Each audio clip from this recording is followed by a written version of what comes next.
Berry with Acrylic Art Paintings, and today I'm attempting to do Debbie's challenge for October. So here we go.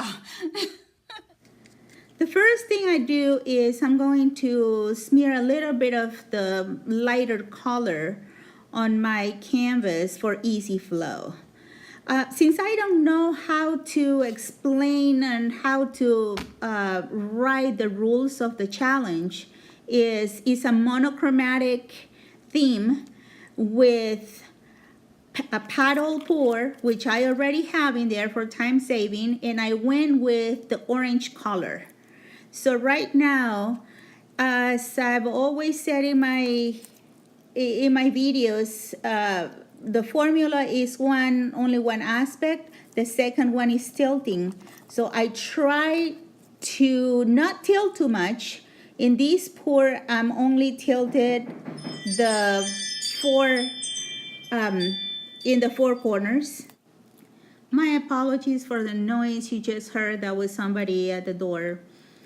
And so we will continue. So at this point, I decide that I'm just gonna go with the flow, with what the painting is giving me, and I'm going to work with the lines. So I'm swiping with the fork, that main line over there. And now, thanks to Nikki, I start moving some paint, manipulating to fill out a little bit of that space that my swipe left me. Now I'm going to work with the rest of the lines. As you can see there, I'm preparing to swipe, to do another swipe in that little line that the pour gave me. So there I am. You gotta understand, guys, my plan for this pour was just the original 4 pours, hoping that they will help me cover my canvas. Other than that, I had no plan. So right now I'm just going with the flow. I'm just going with what the pour is giving me. So I am now swiping the other line. And now I'm out of lines. Great. What do I do now? Okay, I'm gonna focus on the areas that have too much solid color and see if I can bring some of the underneath layers. So like this, I'm gonna follow the shape, not quite to the other orange in there, and I'm bringing out some of those shades of brown. And at this point, I'm thinking, well, maybe I can create some lines with the fork, and that's what I'm doing. And this is what gave me an idea. Well, maybe I can use the fork to enhance those lines that I swiped, and I like what I see. And so I'm doing the same with all the corners as well.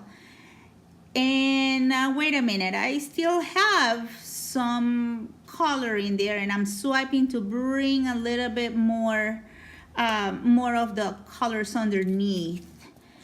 So now I realized that the paint also gave me some lines as I created the layers in the puddle.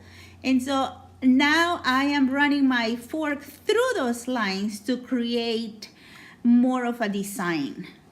I don't know if you've noticed so far, but this little piece is really bothering me.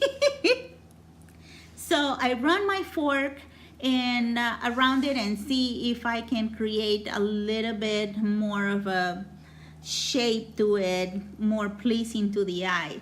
At this point, I figured that I would use my fork to bring some lines and create more of that forky, if that's a word, effect in my painting. And there I go, using those tips to create lines wherever I can see, like in this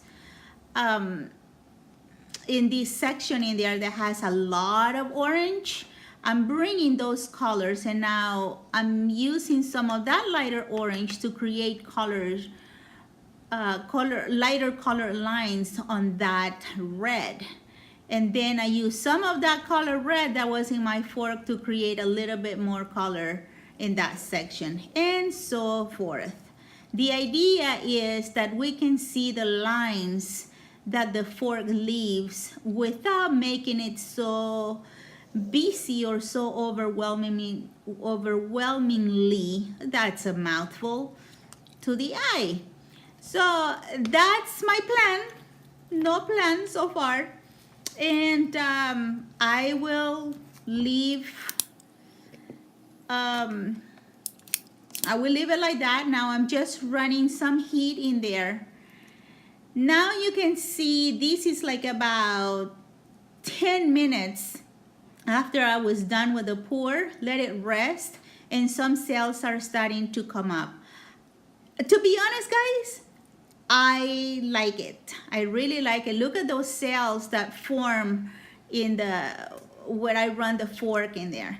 So overall, I'm happy with it. I'm going to post my challenge for you guys tomorrow. Hope you like it, and we'll see you then. Whew. For not having a plan, my plan worked. So thank you, Debbie. I'll post my challenge tomorrow, and it's a fun one. And until then, keep pouring.